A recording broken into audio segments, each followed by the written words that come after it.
Hi friends, ಇದು ಮಸ್ತ್ ಮಗ ಚಾನೆಲ್ನ ಇಂಟರ್ನ್ಯಾಷನಲ್ ಬುಲೆಟಿನ್ ಸುತ್ತು ಜಗತ್ತು. ಸ್ನೇಹಿತರೆ, ಮಿಡಲ್ ಈಸ್ಟ್ನಾದ್ಯಂತ ಬೆಂಕಿ ಬಿದ್ದಿದೆ. ಅಮೆರಿಕ ಮತ್ತು ಇರಾನ್ ನಡುವೆ ಭಾರೀ ಹೊಡೆದಾಟ ಆಗಿದ್ದು, ಇರಾನ್ ಎಲ್ಲಾ ಕಡೆ ಮಿಸೈಲ್ ಹಾಕಿದೆ. ಅಷ್ಟೇ ಅಲ್ಲ, ಭಾರತೀಯರಿದ್ದ ಹಡಗಿನ ಮೇಲೂ ಇರಾನ್ ದಾಳಿ ಮಾಡಿದೆ. ಅತ್ತ ಅಮೆರಿಕ ಕೂಡ ಒಂದೇ ಸಲ ಇರಾನ್ನ 140 ಕಡೆ ನುಗ್ಗಿ ದಾಳಿ ಮಾಡಿದೆ. ಈ ಮೂಲಕ ಕಳೆದ 3 ದಿನಗಳಿಂದ ನಡೆದ ದಾಳಿಯಲ್ಲಿ ಇರಾನ್ನಲ್ಲಿ 300ಕ್ಕೂ ಹೆಚ್ಚು ಟಾರ್ಗೆಟ್ಗಳನ್ನು ಅಮೆರಿಕ ಧ್ವಂಸ ಮಾಡಿದಂತಾಗಿದೆ. ಇನ್ನು ಹೊಸ ದಾಳಿ ಕಡೆ ಬಂದ್ರೆ, ಇರಾನ್ನ ಮಿಸೈಲ್ ಮತ್ತು ಡ್ರೋನ್ ಸೈಟ್ಗಳು, ಮದ್ದುಗುಂಡುಗಳ ಸ್ಟೋರೇಜ್ಗಳು, ಕಮ್ಯುನಿಕೇಷನ್ ನೆಟ್ವರ್ಕ್ಗಳು ಮತ್ತು ಸರ್ವಿಲೆನ್ಸ್ ಅಸೆಟ್ಗಳನ್ನು ಅಮೆರಿಕ ನಾಶ ಮಾಡಿದೆ. ಕಳೆದ ರಾತ್ರಿ ಹಾರ್ಮುಜ್ ಜಲಸಂಧಿಯಲ್ಲಿ ಇರಾನ್ ಸೇನೆ ವಾಣಿಜ್ಯ ಹಡಗಿನ ಮೇಲೆ ದಾಳಿ ಮಾಡಿತ್ತು. ಎಂವಿ ಜಿಎಫ್ಎಸ್ ಗ್ಯಾಲಕ್ಸಿ ಅನ್ನೋ ಸೈಪ್ರಸ್ ಹಡಗಿನ ಮೇಲೆ ಅಟ್ಯಾಕ್ ಮಾಡಿತ್ತು. ಈ ದಾಳಿಯಿಂದ ಹಡಗಿನಲ್ಲಿ ಬೆಂಕಿ ಹೊತ್ಕೊಂಡು ಓರ್ವ ಸಿಬ್ಬಂದಿ ನಾಪತ್ತೆಯಾಗಿದ್ದಾರೆ. ಉಳಿದವರು ಅಲ್ಲಿಂದ ಸೇಫ್ ಆಗಿ ಎಸ್ಕೇಪ್ ಆಗಿದ್ರು. ಇವರಲ್ಲಿ 11 ಭಾರತೀಯರಿದ್ರು ಅಂತ ಗೊತ್ತಾಗಿದೆ. ಅಲ್ಲದೆ ಹಡಗಿಗೆ ಭಾರೀ ಡ್ಯಾಮೇಜ್ ಕೂಡ ಆಗಿದೆ. ಇದರ ಬೆನ್ನಲ್ಲೇ ನಾವು ಪ್ರತೀಕಾರ ಹೇಳ್ತೀವಿ ಅಂತ ಅಮೆರಿಕ ದಾಳಿ ಮಾಡಿದೆ. ಈ ಹಿಂದೆ ಒಪ್ಪಂದ ಆಗಿದ್ರೂ ಇರಾನ್ ಕೇಳ್ತಾ ಇಲ್ಲ. ಹೀಗಾಗಿ ಇರಾನ್ನ ದಾಳಿ ಸಾಮರ್ಥ್ಯವನ್ನ ಕುಗ್ಗಿಸೋಕೆ ಈ ಅಟ್ಯಾಕ್ ಮಾಡಿದೀವಿ ಅಂತ ಅಮೆರಿಕದ ಸೆಂಟ್ರಲ್ ಕಮಾಂಡ್ ಮಾಹಿತಿ ನೀಡಿದೆ. ಇನ್ನು ಅಮೆರಿಕ ದಾಳಿಯಿಂದ ಇರಾನ್ನಲ್ಲಿ ವಿಧ್ವಂಸ ಸೃಷ್ಟಿಯಾಗಿದೆ. ದಕ್ಷಿಣ ಇರಾನ್ನಾದ್ಯಂತ ಸರಣಿ ಸ್ಫೋಟಗಳಾಗಿ ಭಾರೀ ಬೆಂಕಿ ಕಾಣಿಸಿಕೊಂಡಿದೆ. ಅದರಲ್ಲೂ ಬಂದರ್ ಹಬ್ಬಾಜ್, ಸಿರಿಕ್ ಹಾಗೂ ಚಬಹಾರ್ನಲ್ಲಿ ಒಂದರ ಹಿಂದೊಂದು ಸ್ಫೋಟ ಆಗಿವೆ. ಜಾಸ್ಕ್ ನಗರದಲ್ಲಂತೂ 10ಕ್ಕೂ ಹೆಚ್ಚು ಸ್ಫೋಟಗಳು ಸಂಭವಿಸಿವೆ ಅಂತ ಅಲ್ಲಿನ ಮಾಧ್ಯಮಗಳು ರಿಪೋರ್ಟ್ ಮಾಡಿವೆ. ಇನ್ನು ಖುಜಸ್ತಾನ್ ಪ್ರಾಂತ್ಯ ಹಾಗೂ ಕೇಶ್ಮ್ ದ್ವೀಪದಲ್ಲೂ ಮಿಸೈಲ್ ಅಪ್ಪಳಿಸಿವೆ. ಇನ್ನು ಇರಾನ್ನ ಬುಷೆಹರ್ ಅಣುಸ್ಥಾವರವನ್ನು ಅಮೆರಿಕ ಟಾರ್ಗೆಟ್ ಮಾಡಿದೆ. ಮಿಸೈಲ್ ಅಣುಸ್ಥಾವರದ ಅಕ್ಕಪಕ್ಕ ಹೋಗಿ ಬಿದ್ದಿದೆ ಅಂತ ಇರಾನ್ ಹೇಳಿದೆ. ಅಲ್ಲಿ ಬೆಂಕಿಯ ಜ್ವಾಲೆ ಮತ್ತು ಹೊಗೆ ಏಳ್ತಿರೋ ವಿಡಿಯೋ ವೈರಲ್ ಆಗಿದೆ. ಈ ದಾಳಿಯನ್ನ ಬುಷೆಹರ್ ಪ್ರಾಂತ್ಯದ ಗವರ್ನರ್ ಕೂಡ ಖಚಿತಪಡಿಸಿದ್ದಾರೆ. ಈ ನಡುವೆ ಅಮೆರಿಕದ ರಕ್ಷಣಾ ಕಾರ್ಯದರ್ಶಿ ಪೀಟ್ ಹೆಗ್ಸೆತ್ ಇರಾನ್ಗೆ ಎಚ್ಚರಿಕೆ ಕೊಟ್ಟಿದ್ದಾರೆ. ಇರಾನ್ ತಪ್ಪು ನಿರ್ಧಾರ ಮಾಡಿದೆ, ಅದಕ್ಕೆ ತಕ್ಕ ಬೆಲೆ ತೆರ್ತಿದೆ. ವಾಣಿಜ್ಯ ಹಡಗುಗಳ ಮೇಲೆ ದಾಳಿ ಮಾಡುವ ಇರಾನ್ ಸಾಮರ್ಥ್ಯವನ್ನೇ ನಾವು ಹೊಸಕಿ ಹಾಕ್ತೀವಿ ಅಂತ ಪೀಟ್ ಹೆಗ್ಸೆತ್ ಹೇಳಿದ್ದಾರೆ. ಇನ್ನು ಅಮೆರಿಕದ ದಾಳಿ ನಂತರ ಇರಾನ್ ಕೂಡ ಪ್ರತಿದಾಳಿ ಮಾಡಿದೆ. ಗಲ್ಫ್ನ ಬಹುತೇಕ ಎಲ್ಲಾ ದೇಶಗಳ ಮೇಲೂ ಅಟ್ಯಾಕ್ ಮಾಡಿದೆ. Kuwait, Jordan, Qatar, Bahrain, UAE, Oman ಹೀಗೆ ಸಿಕ್ಕ ಕಡೆ ಮಿಸೈಲ್ ಹಾಕಿದೆ. ಜೋರ್ಡಾನ್ನಲ್ಲಿ ಅಮೆರಿಕದ ಪ್ರಿನ್ಸ್ ಹಸನ್ ಮಿಲಿಟರಿ ಬೇಸ್ ಮೇಲೆ ಇರಾನ್ ದಾಳಿ ಮಾಡಿದೆ. ಅಲ್ಲಿದ್ದ ಕಮಾಂಡ್ ಸೆಂಟರ್ ಮತ್ತು ಡ್ರೋನ್ ಹ್ಯಾಂಗರ್ಗಳಿಗೆ ಹಾನಿಯಾಗಿರೋ ಮಾಹಿತಿ ಸಿಕ್ತಿದೆ. ಇತ್ತ ಕುವೈತ್ನಲ್ಲಿರೋ ಅಮೆರಿಕದ ರೆಡಾರ್ ಸೈಟ್ ಮೇಲೂ ಇರಾನ್ ಡ್ರೋನ್ ಅಪ್ಪಳಿಸಿದೆ. ಬಹ್ರೈನ್ನಲ್ಲಿ ಅಮೆರಿಕದ ಕಮ್ಯುನಿಕೇಷನ್ ಮತ್ತು ರಡಾರ್ ಫೆಸಿಲಿಟಿಗಳು ಕೂಡ ಇರಾನ್ ದಾಳಿಗೊಳಗಾಗಿವೆ. ಇಲ್ಲಿರೋ ಅಮೆರಿಕ ನೇವಿಯ 5th ಫ್ಲೀಟ್ ಮೇಲೂ ಅಟ್ಯಾಕ್ ಆಗಿದೆ. ಹಾಗೆ ಕತಾರ್ ರಾಜಧಾನಿ ದೋಹಾದಲ್ಲಿ ಸ್ಫೋಟದ ಶಬ್ದ ಕೇಳಿಬಂದಿದ್ದು, ತಕ್ಷಣವೇ ಕತಾರ್ ಸರ್ಕಾರ ತನ್ನ ನಾಗರಿಕರ ಮೊಬೈಲ್ಗೆ ಎಮರ್ಜೆನ್ಸಿ ಅಲರ್ಟ್ ಕಳಿಸಿದೆ. ಒಳಗೆ ಇರಿ, ಹೊರಗೆ ಬರಬೇಡಿ ಅಂತ ಸೂಚಿಸಿದೆ. ಹಾಗೆ ಯುಎಇ, ಕುವೈತ್ಗಳು ತಮ್ಮ ಏರ್ ಡಿಫೆನ್ಸ್ಗಳನ್ನು ಆನ್ ಮಾಡಿ ಇರಾನ್ ದಾಳಿ ತಡೆಯೋ ಪ್ರಯತ್ನ ಮಾಡ್ತಿವೆ. ಇನ್ನು ಒಮನ್ನ ದುಕಮ್ನಲ್ಲೂ ಇರಾನ್ ಸರ್ಪ್ರೈಸ್ ಅಟ್ಯಾಕ್ ಮಾಡಿದೆ. ಇಲ್ಲಿರೋ ಅಮೆರಿಕದ ಯುದ್ಧ ನೌಕೆಗಳ ಮೇಲೆ ದಾಳಿ ಮಾಡಲಾಗಿದೆ ಅಂತ ಇರಾನ್ನ ಐಆರ್ಜಿಸಿ ಹೇಳಿದೆ. ಇನ್ನು ಈ ದಾಳಿಗಳ ಬಗ್ಗೆ ಇರಾನ್ ಪ್ರತಿಕ್ರಿಯೆ ಕೊಟ್ಟಿದೆ. ಅಮೆರಿಕ ಒಪ್ಪಂದವನ್ನ ಉಲ್ಲಂಘನೆ ಮಾಡಿದೆ. ಇಲ್ಲಿರೋ ಅಮೆರಿಕನ್ ಮಿತ್ರರು ಶತ್ರುವಿಗೆ ಸಹಾಯ ಮಾಡ್ತಿದ್ದಾರೆ. ಖಂಡಿತ ಇದಕ್ಕೆ ಪ್ರತೀಕಾರ ಹೇಳ್ತೀವಿ ಅಂತ ಇರಾನ್ ಹೇಳಿದೆ. ಅಲ್ಲದೆ ಮುಂದೆ ಏನೇ ಅನಾಹುತ ಆದರೂ ಅದಕ್ಕೆ ಅಮೆರಿಕ ಮತ್ತು ಇಸ್ರೇಲ್ ನೇರ ಹೊಣೆ. ನಮ್ಮ ವಿರುದ್ಧ ಕಾರ್ಯಾಚರಣೆಗೆ ಜಾಗ ಕೊಟ್ಟ ದೇಶಗಳು ಕೂಡ ಹೊಣೆ ಹೊರಬೇಕು ಅಂತ ಇರಾನ್ ವಾರ್ನಿಂಗ್ ಕೊಟ್ಟಿದೆ. ಇನ್ನು ಸೈಪ್ರಸ್ ಹಡಗಿನ ಮೇಲೆ ದಾಳಿಯಾಗಿರೋದಕ್ಕೆ ಇರಾನ್ ವಿರುದ್ಧ ಭಾರತ ಖಂಡನೆ ವ್ಯಕ್ತಪಡಿಸಿದೆ. ವಾಣಿಜ್ಯ ಹಡಗುಗಳ ಮೇಲೆ ಈ ರೀತಿ ಸತತ ದಾಳಿಗಳು ನಡೀತಿರೋದು ಆತಂಕಕಾರಿ ವಿಚಾರ. ತಕ್ಷಣವೇ ಈ ಭಾಗದಲ್ಲಿ ದಾಳಿಗಳು ನಿಲ್ಲಬೇಕು. ಅಂತಾರಾಷ್ಟ್ರೀಯ ಕಾನೂನಿನ ಪ್ರಕಾರ ವಾಣಿಜ್ಯ ಹಡಗುಗಳಿಗೆ ಮುಕ್ತ ಸಂಚಾರ ಇರಬೇಕು. ಇದಕ್ಕಾಗಿ ಕೂಡಲೇ ಶಾಂತಿ ಸ್ಥಾಪನೆ ಆಗಬೇಕು. ಇದಕ್ಕಾಗಿ ಮಾತುಕತೆ ಒಂದೇ ಪರಿಹಾರ ಅಂತ ಭಾರತ ಹೇಳಿದೆ. ಅಲ್ಲದೆ ವಾಣಿಜ್ಯ ಹಡಗಿನಲ್ಲಿದ್ದ 11 ನಾವಿಕರ ಪೈಕಿ 10 ನಾವಿಕರನ್ನ ರಕ್ಷಿಸಲಾಗಿದೆ. ಆದರೆ ಹಡಗಿನಲ್ಲಿದ್ದ ಓರ್ವ ಭಾರತೀಯ ನಾಪತ್ತೆಯಾಗಿದ್ದು, ಅವರಿಗಾಗಿ ಶೋಧ ಕಾರ್ಯ ನಡೀತಿದೆ. ಸದ್ಯ ಒಮಾನ್ನಲ್ಲಿರೋ ಭಾರತೀಯ ಎಂಬಸಿ ಅಲ್ಲಿನ ಪರಿಸ್ಥಿತಿಯನ್ನ ಸೂಕ್ಷ್ಮವಾಗಿ ಮಾನಿಟರ್ ಮಾಡ್ತಿದೆ. ನಾಪತ್ತೆಯಾಗಿರೋ ಭಾರತೀಯನ ರಕ್ಷಣೆಗಾಗಿ ಒಮನ್ ಅಧಿಕಾರಿಗಳ ಜೊತೆ ನಿರಂತರ ಸಂಪರ್ಕದಲ್ಲಿದೆ. ಈ ವಿಚಾರದಲ್ಲಿ ನೆರವು ನೀಡ್ತಿರೋ ಒಮನ್ ಸರ್ಕಾರಕ್ಕೆ ಧನ್ಯವಾದ ಅಂತ ಭಾರತ ಹೇಳಿದೆ. ಹಾಗೆ ಎಂದಿನಂತೆ ಇರಾನ್ ಹಾರ್ಮುಜ್ ಜಲಸಂಧಿಗೆ ಮತ್ತೆ ಬೀಗ ಹಾಕಿದೆ. ಅಮೆರಿಕ ಈ ಭಾಗದಲ್ಲಿ ತನ್ನ ಹಸ್ತಕ್ಷೇಪ ನಿಲ್ಲಿಸೋ ತನಕ ಈ ಜಲಸಂಧಿ ಓಪನ್ ಮಾಡಲ್ಲ ಅಂತ ಇರಾನ್ ಹೇಳಿದೆ. ಮುಂದಿನ ಆದೇಶ ಬರೋವರೆಗೂ ಈ ಜಲಸಂಧಿ ಕಂಪ್ಲೀಟ್ ಕ್ಲೋಸ್ ಇರಲಿದೆ ಅಂತ ಇರಾನ್ ಸೇನೆ ಹೇಳಿದೆ. ಅಷ್ಟೇ ಅಲ್ಲ, ಹಾರ್ಮುಜ್ ಜಲಸಂಧಿ ಕ್ಲೋಸ್ ಮಾಡಿದ ನಂತರ ಇರಾನ್ನ ಐಆರ್ಜಿಸಿ ಮತ್ತೊಂದು ಹಡಗಿನ ಮೇಲೆ ದಾಳಿ ಮಾಡಿದೆ. ಸದ್ಯ ಈ ಹಡಗು ಎಲ್ಲಿಗೆ ಹೋಗ್ತಿತ್ತು, ಯಾವ ದೇಶದ್ದು ಅನ್ನೋದು ಇನ್ನಷ್ಟೇ ಸ್ಪಷ್ಟವಾಗಬೇಕು. ಆದರೆ ದಾಳಿ ನಂತರ ಹಡಗಲ್ಲಿ ಬೆಂಕಿ ಹೊತ್ಕೊಂಡಿತ್ತು. ಸಿಬ್ಬಂದಿ ಲೈಫ್ ಬೋಟ್ ಬಳಸಿ ಪಾರಾದ್ರು ಅಂತ United Kingdom maritime trade operations ಮಾಹಿತಿ ನೀಡಿದೆ. ಇನ್ನು ಖಲಿಸ್ತಾನಿ ಉಗ್ರ ಹರ್ದೀಪ್ ಸಿಂಗ್ ನಿಜ್ಜರ್ ಹತ್ಯೆ ಕೇಸ್ನಲ್ಲಿ ಮತ್ತೊಂದು ಮಹತ್ವದ ಬೆಳವಣಿಗೆಯಾಗಿದೆ. ಲಾರೆನ್ಸ್ ಬಿಷ್ಣೋಯ್ ಗ್ಯಾಂಗ್ ಜೊತೆ ನಂಟು ಹೊಂದಿದ್ದ ಕೆನಡಾ ಮೂಲದ ವ್ಯಕ್ತಿಯನ್ನ ಫ್ರಾನ್ಸ್ನಲ್ಲಿ ಅರೆಸ್ಟ್ ಮಾಡಲಾಗಿದೆ.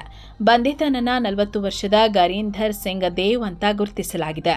ಮಾದಕ ವಸ್ತು ಸಾಗಾಟ, ಸುಲಿಗೆ ಹಾಗೂ 2023ರ ನಿಜ್ಜರ್ ಹತ್ಯೆ ಪ್ರಕರಣದಲ್ಲಿ ಈತನ ಕೈವಾಡ ಇರೋದು ಬಯಲಾಗಿದೆ. ಸದ್ಯ ಈತನನ್ನ ಅಮೆರಿಕಕ್ಕೆ ಹಸ್ತಾಂತರಿಸೋಕೆ ಸಿದ್ಧತೆ ನಡೆದಿದೆ. ಅಮೆರಿಕ, ಕೆನಡಾ ಹಾಗೂ ಯುರೋಪ್ ಅಧಿಕಾರಿಗಳು ಜಂಟಿಯಾಗಿ ನಡೆಸಿದ ಆಪರೇಷನ್ ಹಾರ್ಡ್ ಬಾಲ್ ಕಾರ್ಯಾಚರಣೆಯಲ್ಲಿ ಈತ ಸಿಕ್ಕಿಬಿದ್ದಿದ್ದಾನೆ. ಈ ಬೃಹತ್ ಕಾರ್ಯಾಚರಣೆಯಲ್ಲಿ ಬಿಷ್ಣೋಯ್ ಗ್ಯಾಂಗ್ಗೆ ಸೇರಿದ ಒಟ್ಟು 24 ಜನರನ್ನ ಈಗಾಗಲೇ ಬಂಧಿಸಲಾಗಿದೆ. ಇನ್ನು ಸ್ನೇಹಿತರೆ, ಸೆವೆನ್ ಸ್ಯಾಂಡ್ಸ್ ಟೂರಿಸಂನವರು ಮಧುರೈ, ಕನ್ಯಾಕುಮಾರಿ, ತಿರುವನಂತಪುರ, ಅನಂತ ಪದ್ಮನಾಭ ಸ್ವಾಮಿ, ರಾಮೇಶ್ವರಂಗೆ ಟ್ರಿಪ್ ಆಯೋಜಿಸಿದ್ದಾರೆ. ಆಲ್ ಇನ್ಕ್ಲೂಸಿವ್ ಪ್ಯಾಕೇಜ್, ಏನೂ ಖರ್ಚು ಇರೋದಿಲ್ಲ. ಆಸಕ್ತರು ಕೆಳಗೆ ಇರೋ ನಂಬರ್ಗೆ ಕಾಲ್ ಮಾಡಿ ನಿಮ್ಮ ಸೀಟನ್ನ ಬುಕ್ ಮಾಡಿಕೊಂಡು ಹೋಗಿ ಬರ್ಬೋದು. ಇತ್ತ ಚೀನಾದಲ್ಲಿ ಕೇವಲ 1 ವಾರದ ಗ್ಯಾಪ್ ಅಲ್ಲಿ 2ನೇ ಸಲ ಚಂಡಮಾರುತ ಅಪ್ಪಳಿಸಿದೆ. ಬಾವಿ ಹೆಸರಿನ ಈ ಬೃಹತ್ ಚಂಡಮಾರುತ ಚೀನಾದ ತೈಝೌ ಮತ್ತು ವೆನ್ಝೌ ಕರಾವಳಿ ತೀರಕ್ಕೆ ಅಪ್ಪಳಿಸಿ ಅವಾಂತರ ಸೃಷ್ಟಿಸಿದೆ. ಹೀಗಾಗಿ 20 ಲಕ್ಷ ಜನರನ್ನ ಸುರಕ್ಷಿತ ಸ್ಥಳಗಳಿಗೆ ಶಿಫ್ಟ್ ಮಾಡಲಾಗಿದೆ. ಝೆಜಿಯಾಂಗ್ ಪ್ರಾಂತ್ಯದಲ್ಲಿ ಶಾಲಾ, ಕಾಲೇಜು, ಕಚೇರಿಗಳನ್ನು ಬಂದ್ ಮಾಡಲಾಗಿದೆ. 400ಕ್ಕೂ ಹೆಚ್ಚು ವಿಮಾನ ಹಾಗೂ 10 ರೈಲುಗಳ ಸಂಚಾರ ರದ್ದು ಮಾಡಲಾಗಿದೆ. ಬರೋಬ್ಬರಿ 1,000 ಕಿಲೋಮೀಟರ್ ವಿಸ್ತಾರವಾಗಿರೋ ಈ ಚಂಡಮಾರುತದಿಂದ ಭಾರೀ ಮಳೆ ಹಾಗೂ ಪ್ರವಾಹದ ಭೀತಿ ಎದುರಾಗಿದೆ. ಫಿಲಿಪೈನ್ಸ್ನಲ್ಲಿ ಈ ಚಂಡಮಾರುತದ ಅಬ್ಬರಕ್ಕೆ ಈಗಾಗಲೇ 17 ಜನ ಪ್ರಾಣ ಕಳ್ಕೊಂಡಿದ್ದಾರೆ. ಜಪಾನ್ ಮತ್ತು ತೈವಾನ್ನಲ್ಲೂ ಭಾರೀ ಹಾನಿ ಮಾಡಿದೆ. ಕಳೆದ ವಾರವಷ್ಟೇ ಅಪ್ಪಳಿಸಿದ್ದ ಮೇಸಾಕ್ ಚಂಡಮಾರುತಕ್ಕೆ ಚೀನಾದಲ್ಲಿ 39 ಜನ ಬಲಿಯಾಗಿ ಅಪಾರ ಪ್ರಮಾಣದ ಕೃಷಿ ಭೂಮಿ ನಾಶವಾಗಿತ್ತು. ಇತ್ತ ಬಾಂಗ್ಲಾದೇಶದಲ್ಲಿ ಭಾರೀ ಮಳೆಯಿಂದ ಪ್ರವಾಹ, ಭೂಕುಸಿತ ಆಗಿ ಕನಿಷ್ಠ 44 ಜನ ಮೃತಪಟ್ಟಿದ್ದಾರೆ. 10 ಲಕ್ಷಕ್ಕೂ ಹೆಚ್ಚು ಜನ ಸಂಕಷ್ಟದಲ್ಲಿದ್ದಾರೆ. ಚಿತ್ತಗಾಂಗ್ ಮತ್ತು ಕಾಕ್ಸ್ ಬಜಾರ್ ಸೇರಿ 7 ಜಿಲ್ಲೆಗಳಲ್ಲಿ ಭಾರೀ ಮಳೆ ಆಗ್ತಿದೆ. ಆ ಭಾಗದಲ್ಲಿ 2.67 ಲಕ್ಷಕ್ಕೂ ಹೆಚ್ಚು ಮನೆಗಳು ಜಲಾವೃತವಾಗಿದೆ. ಜನ ಊಟ, ನೀರು ಹಾಗೂ ಕರೆಂಟ್ ಇಲ್ಲದೆ ಕತ್ತಲಲ್ಲಿ ಕಾಲ ಕಳೆದಿದ್ದಾರೆ. ಮಳೆಯಿಂದಾಗಿ ರಸ್ತೆ, ಸೇತುವೆಗಳು ಕೊಚ್ಚಿ ಹೋಗಿದ್ದು ರಕ್ಷಣಾ ಕಾರ್ಯಾಚರಣೆಗೂ ಭಾರೀ ಅಡ್ಡಿಯಾಗಿದೆ. ಸದ್ಯ ಸೇನೆ ಹಾಗೂ ನೌಕಾಪಡೆ ಸಿಬ್ಬಂದಿ ಬೋಟ್ಗಳ ಮೂಲಕ ರಕ್ಷಣಾ ಕಾರ್ಯಾಚರಣೆ ನಡೆಸುತ್ತಿದ್ದಾರೆ.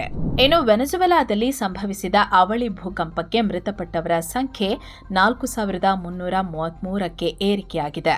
ನ್ಯಾಷನಲ್ ಅಸೆಂಬ್ಲಿ ಅಧ್ಯಕ್ಷ ಜಾರ್ಜ್ ರೊಡ್ರಿಗಸ್ ಈ ಮಾಹಿತಿ ನೀಡಿದ್ದಾರೆ.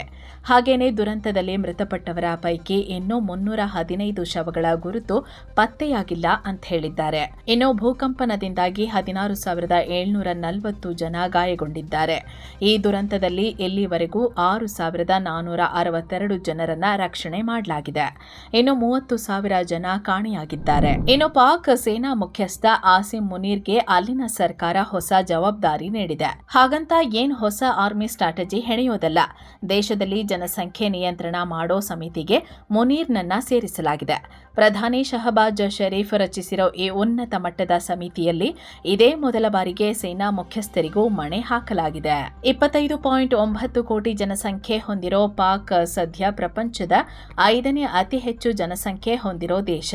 ಇದೇ ರೀತಿ ಮುಂದುವರೆದರೆ 2030ರ ಹೊತ್ತಿಗೆ ಸದ್ಯ 28.8 ಕೋಟಿ ಜನಸಂಖ್ಯೆ ಇರೋ ಇಂಡೋನೇಷ್ಯಾವನ್ನ ಹಿಂದಿಕ್ಕಿ 4ನೇ ಸ್ಥಾನಕ್ಕೆ ಹೋಗಬಹುದು. ಸದ್ಯ ಪಾಕಿಸ್ತಾನದಲ್ಲಿ ಪ್ರತಿ ವರ್ಷ ಬರೋಬ್ಬರಿ 67 ಲಕ್ಷ ಮಕ್ಕಳು ಜನಿಸುತ್ತಿದ್ದಾರೆ. ಹೀಗಾಗಿ ಈ ಜನಸಂಖ್ಯೆ ಸ್ಫೋಟವನ್ನು ತಡೆಯೋಕೆ ಗರ್ಭನಿರೋಧಕ ಉತ್ಪನ್ನಗಳ ಮೇಲಿನ ತೆರಿಗೆಯನ್ನ ಪಾಕ್ ಸರ್ಕಾರ ರದ್ದು ಮಾಡಿದೆ. ಇದರಿಂದ ಗರ್ಭನಿರೋಧಕ ಮಾತ್ರೆಗಳಂತಹ ಫ್ಯಾಮಿಲಿ ಪ್ಲಾನಿಂಗ್ ವಸ್ತುಗಳ ಬೆಲೆ ಅಗ್ಗವಾಗುತ್ತೆ.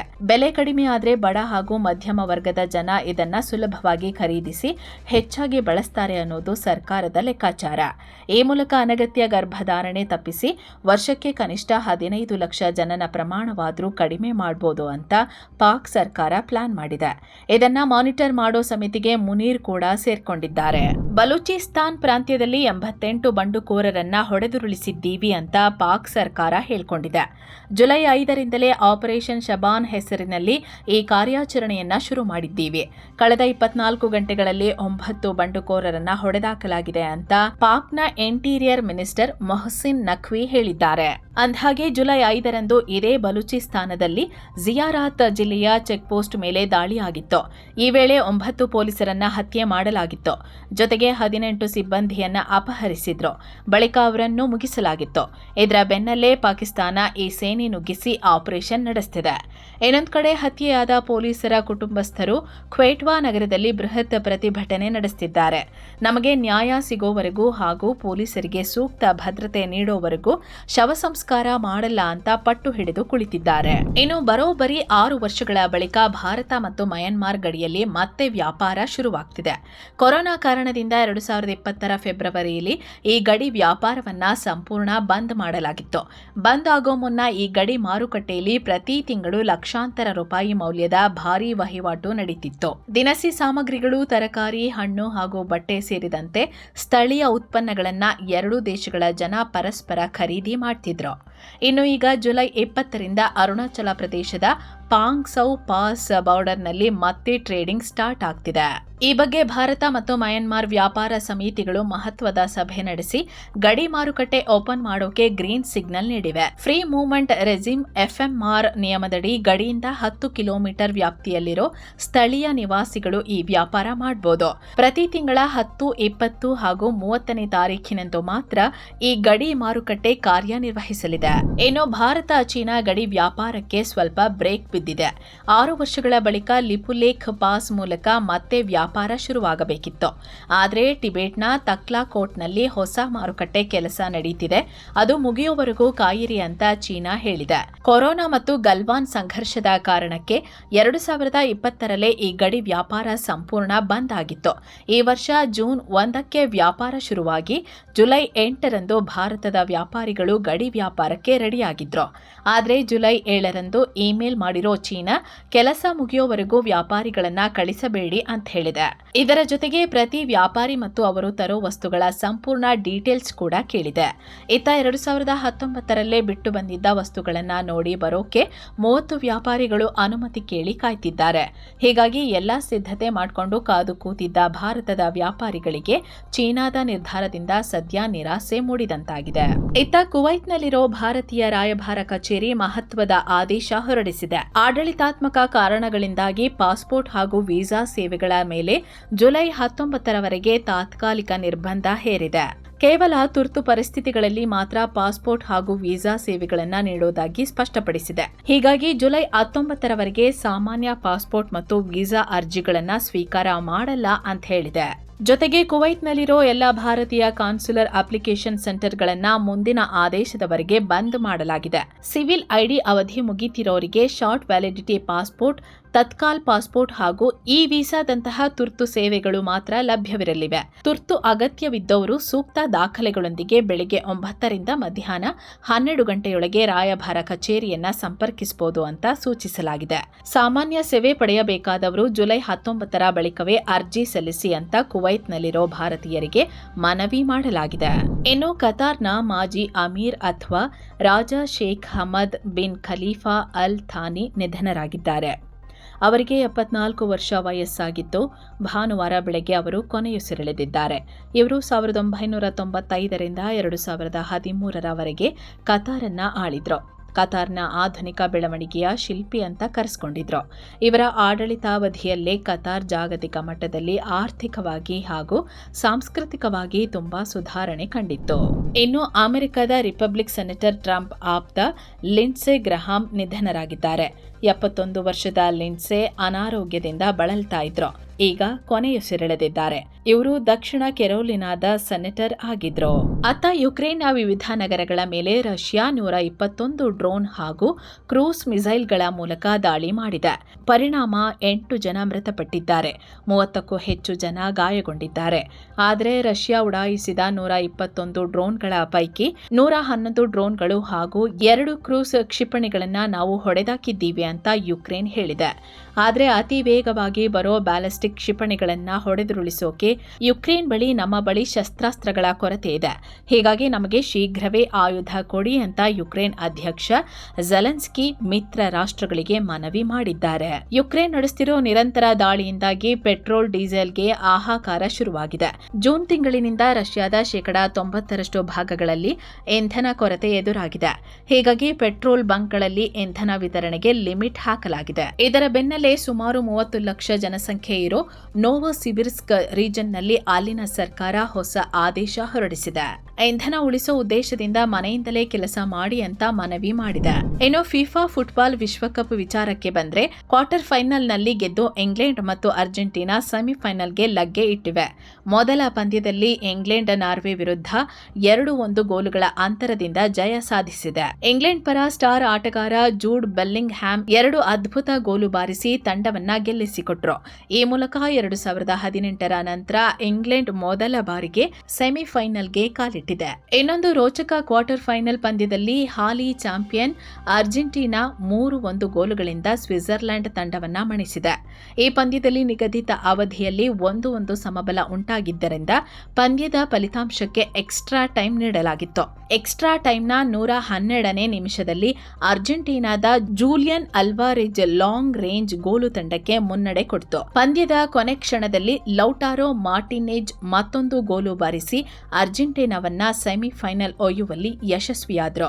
ಸದ್ಯ ಬುಧವಾರ ನಡೆಯಲಿರೋ ಹೈ ವೋಲ್ಟೇಜ್ ಸೆಮಿಫೈನಲ್ ಪಂದ್ಯದಲ್ಲಿ ಈ 2 ಬಲಿಷ್ಠ ತಂಡಗಳು ಮುಖಾಮುಖಿಯಾಗಲಿವೆ. ಇದಕ್ಕೂ ಮೊದಲು ಫ್ರಾನ್ಸ್ ಮತ್ತು ಸ್ಪೇನ್ ಮಧ್ಯೆ ಮಂಗಳವಾರ ಸೆಮಿಫೈನಲ್ ಮ್ಯಾಚ್ ಇದೆ. ಸೊ ಫ್ರೆಂಡ್ಸ್, ಇದಾಗಿತ್ತು ಇವತ್ತಿನ ಜಗತ್ತಿನ ಸುತ್ತಾಟ. ಇನ್ನು ವಿಡಿಯೋ ಕೆಳಗೆ ಜಾಯಿನ್ ಆಪ್ಷನ್ ಇದೆ, ಆಸಕ್ತರು ಜಾಯಿನ್ ಆಗಬಹುದು. ಇದರಿಂದ ನಿಮಗೆ ವಿಶೇಷ ವಿಡಿಯೋಗಳು ಸಿಗುತ್ತೆ, ಹಾಗೆ ನಮ್ಮ ತಂಡಕ್ಕೆ ಬೆಂಬಲ ಕೊಟ್ಟಂತೆಯೂ ಆಗುತ್ತೆ. ಆಸಕ್ತರು ಕನ್ಸಿಡರ್ ಮಾಡಬಹುದು. ಹೀಗೆ ಮತ್ತೆ ಭೇಟಿಯಾಗ್ತಿರೋಣ. ನಮಸ್ತೆ.